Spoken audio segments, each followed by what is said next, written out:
Aung San Suu Kyi has launched Myanmar's defense at the International Court of Justice, where the country has been accused of committing genocide against its Rohingya Muslim minority. She's told the court the army may have used disproportionate force as it responded to an attack by Rohingya militants in 2017. But she's also argued there's no proof the army was trying to wipe out the community.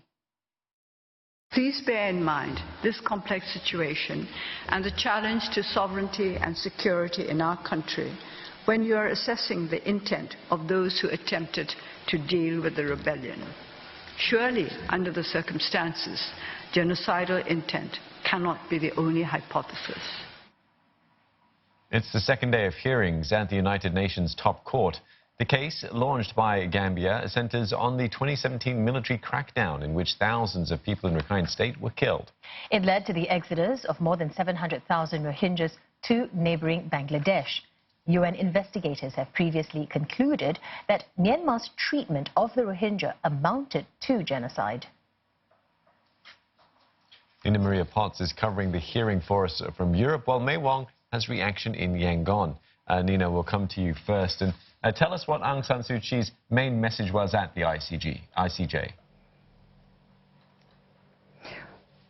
Well, Myanmar's civilian and de facto leader Aung San Suu Kyi was forensic in her approach this morning at The Hague. There were protesters, but mainly supporters of Aung San Suu Kyi outside the court who believe that she is there to defend Myanmar's international reputation and domestic sovereignty when it comes to the judicial process. Her main message was to completely overturn and question the very basis of Gambia's case against Myanmar.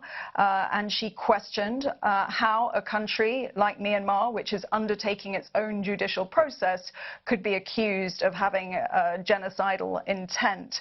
And I think that was really key. She said that there had been military sentences against individuals who had committed crimes against civilians, and in some cases, just as in other countries, those sentences had sometimes been overturned or cut short, and people had even been pardoned. She said that that had disappointed many in Myanmar, and still she insisted, if a country is intent on going through its own judicial process of accountability, how can it be accused of genocide? And Myanmar is absolutely intent on bringing perpetrators to justice. Regrettably, the Gambia has placed before the court an incomplete and misleading factual picture of the situation in Rakhine State in Myanmar.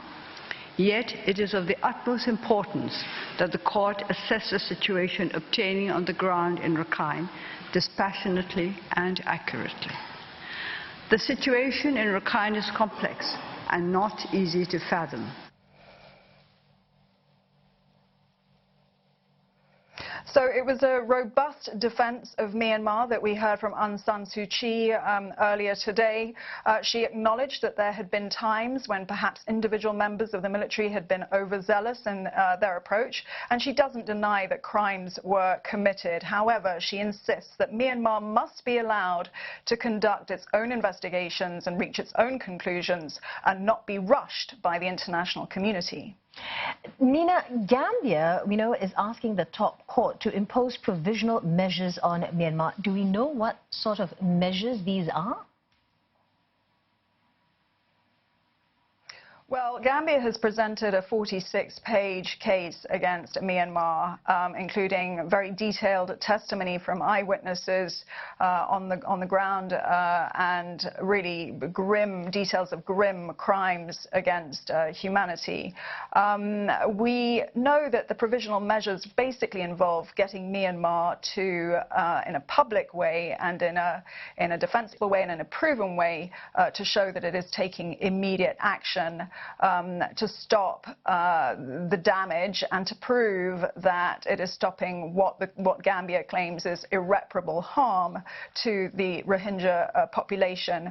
We also know that Gambia is potentially seeking compensation for victims and would like to enforce, land reclamation and all sorts of other issues that would address really restoring dignity to the Rohingya people. Of course, Aung San Suu Kyi claims that there are programs underway currently in Myanmar to protect social harmony and to close IDP camps. She says that Myanmar has an IDP camp closure strategy in place, and that should be evidence enough that Myanmar has the best intentions. All right, thanks for that. Nina Maria Potts in Brussels. So let's bring in May Wong, and she is in Myanmar, in Yangon specifically. May, how different was Ms. Aung San Suu Kyi's statement compared to what the government has been saying so far?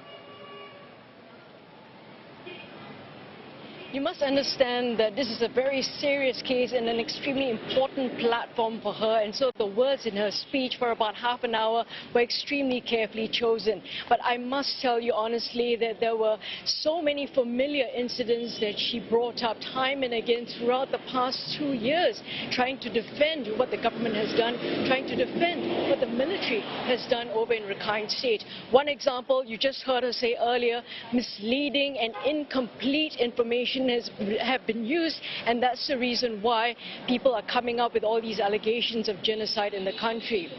In addition to that, she also talked about how the military themselves, the government, is actually taking actions, prosecuting the perpetrators for some of the actions that were allegedly committed in terms of atrocities against the Rohingyas over in Rakhine State. But you and I know that many of the perpetrators were let off very easily before they even completed their full jail sentence that they were initially given. And also many of the perpetrators, particularly on the high level, they have really not been touched. And yet another final point also, we've just heard as well, the fact that Ms. Aung San Suu Kyi says the government has been doing a lot, introducing social cohesion projects and programs, particularly in Rakhine State, making sure that all the children in Rakhine State, regardless of ethnic, regardless of religions, they all have access to education, to healthcare, to, of course, access to livelihoods. But again, here, the international community as well as the international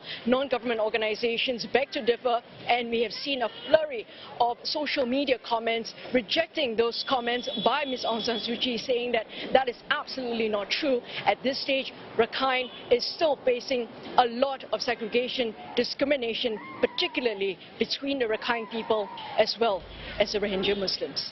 Yeah, May, tell us more a bit about the reaction from the people in Myanmar. We know they're watching the proceedings in The Hague quite closely. The reason why I'm standing here right in the downtown and the heart of Yangon is because there were screens, and as you can see right now, screens erected behind me. They've all gone blank simply because the proceedings have ended and a lot of people have pretty much scattered, or they're just milling around for recreational purposes. But about 3 screens were erected here. They were actually showing it blow by blow in terms of the hearings that were going on. In fact, parts of the proceedings were actually being translated into the Burmese language to allow the people here to understand. It's not easy to follow through with it, given the fact there's a lot of legal language being used, and all of the speakers and the lawyers spoke in English, including Ms. Aung San Suu Kyi herself. But a lot of people here pretty much showed support for her, and this is just part of the many previous days as well as weeks, different parts of the countries that have done the same in terms of having rally walks as well as support rallies to come around, to not just to show support for her, throwing up banners to say that we stand with Aung San Suu Kyi, but also holding prayer sessions to reach out and hopefully try to give her a little bit of a good luck. You must also remember the fact here is a lot of the Myanmar citizens do tend to agree with Ms. Aung San Suu Kyi, believing that what she's doing for the country is really for the best of this nation and also for the best of the people. And in this one particular issue, you can just imagine this is one subject that has really galvanized the entire population, including the likes of the military, the opposition parties, as well as the ruling government. So all of them seem to come and speak with one voice to fight against what they call terrorism, and also to try and keep out illegal immigrants in this country. All right, May, thanks for that. May Wong speaking to us from Yangon.